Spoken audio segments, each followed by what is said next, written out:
Everyone, welcome to Behind Enemy Lines YouTube channel. Today we're going to be making minefields, or a minefield.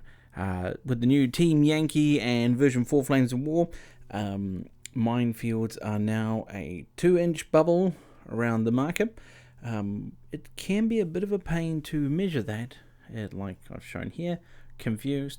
But what is the ideal replacement for that?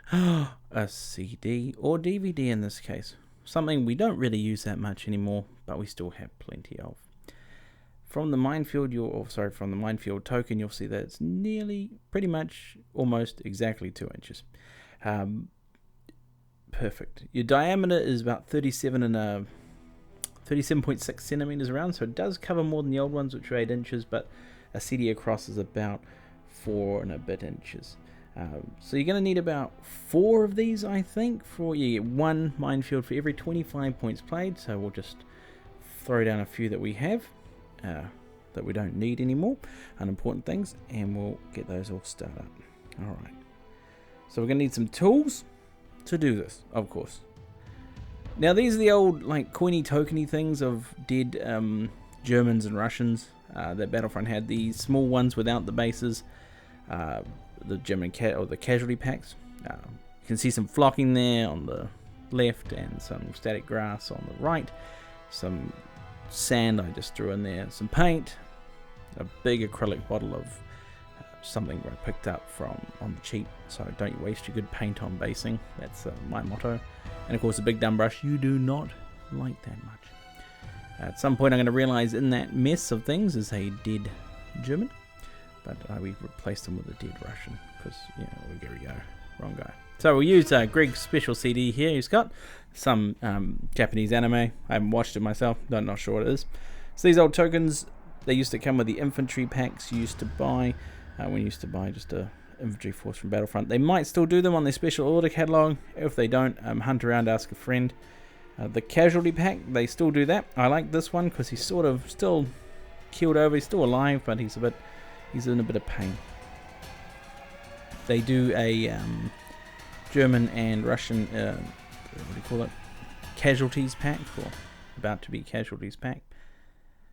I have a couple of coins here, German ones. I have some Americans, a lot of Russians for some reason, and some French. But the French ones look weird because they've got their bums in the air. Not sure why that's happening.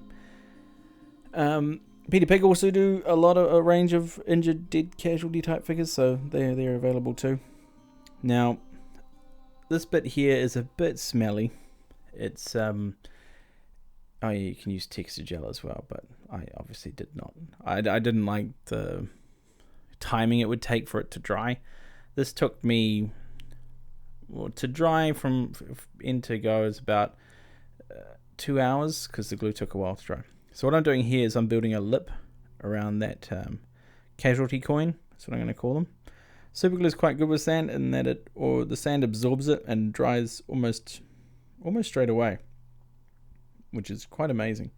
If you've got PVA on this, you're going to have to wait a bit longer. I did my first test one with super glue, and I did suffer a little bit of choking from the poisonous fumes because I was not wearing a mask because I'm a silly sausage. So with these ones, I'm just going around the perimeter of the casualty, dropping the sand in, and you can see it there. It absorbs, it turns a dark color, which is great. More for this guy. Alright.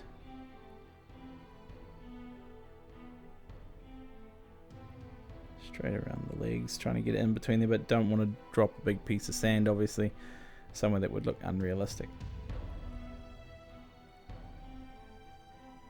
And even if you do cover them up with a bit of dirt, remember these are minefield casualties, so there's bound to be a bit of dirt and stuff, and detritus would have covered them, if not by accident, by time. Okay, sometimes those raised ones might need a second coat, because if I turn it to the side here, you can still see the I don't know, the dye that it came out of. I'm not sure how coins and things work.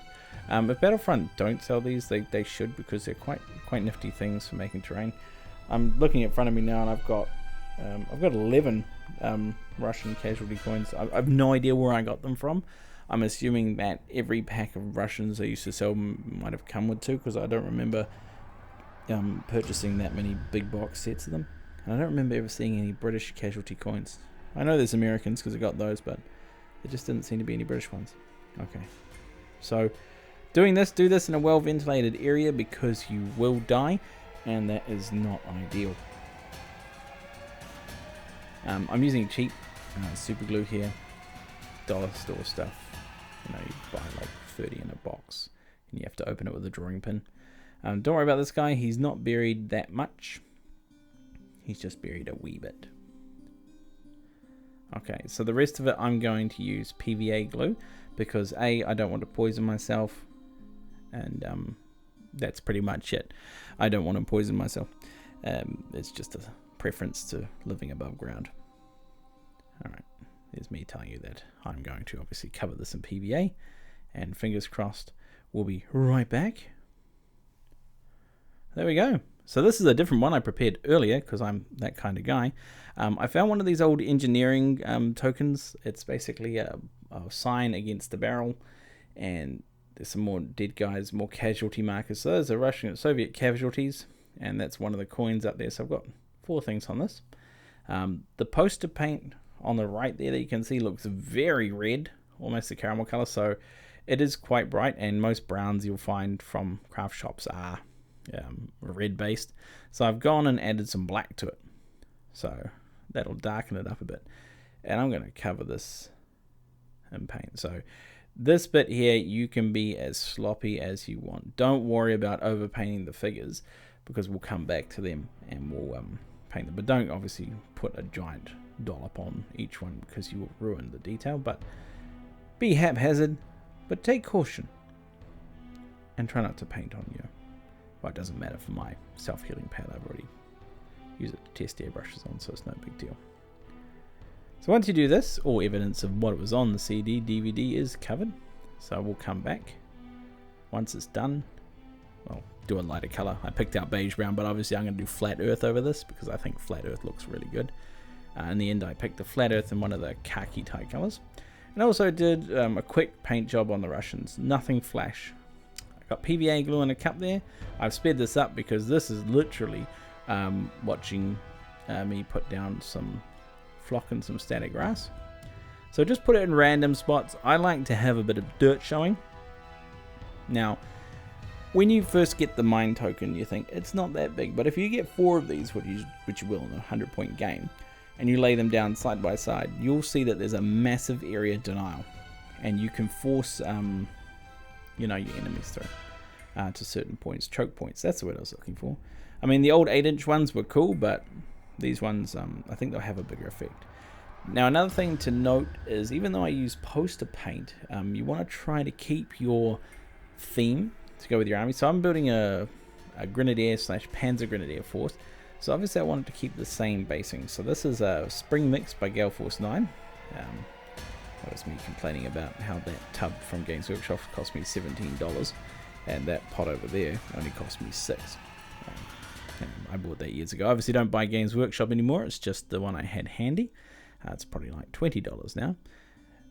So around the base of the 2 Russians in the middle there, I painted a little bit of like a black kind of explosion with some grey blended into the ground. I'm not sure if you can see it, just to give the idea that they might have stood on something that exploded. It is a minefield after all. I mean, the Germans were nice enough to put a little sign out there. I have written mine in German, which is meinen, I guess, and I put a little skull and crossbones on that, what do you call it, that board, but I'm not sure if these poor peasants actually can read Russian. Right, and this is it when it's done. I added some tufts because I was like, oh, brain fart. Add a couple tufts to this, put the minefield on it, and now it looks more impressive. You should see a couple photos of this once it's finished spinning, whatever that is. Boom, danger. Thanks for watching. Like and subscribe, and have a great day.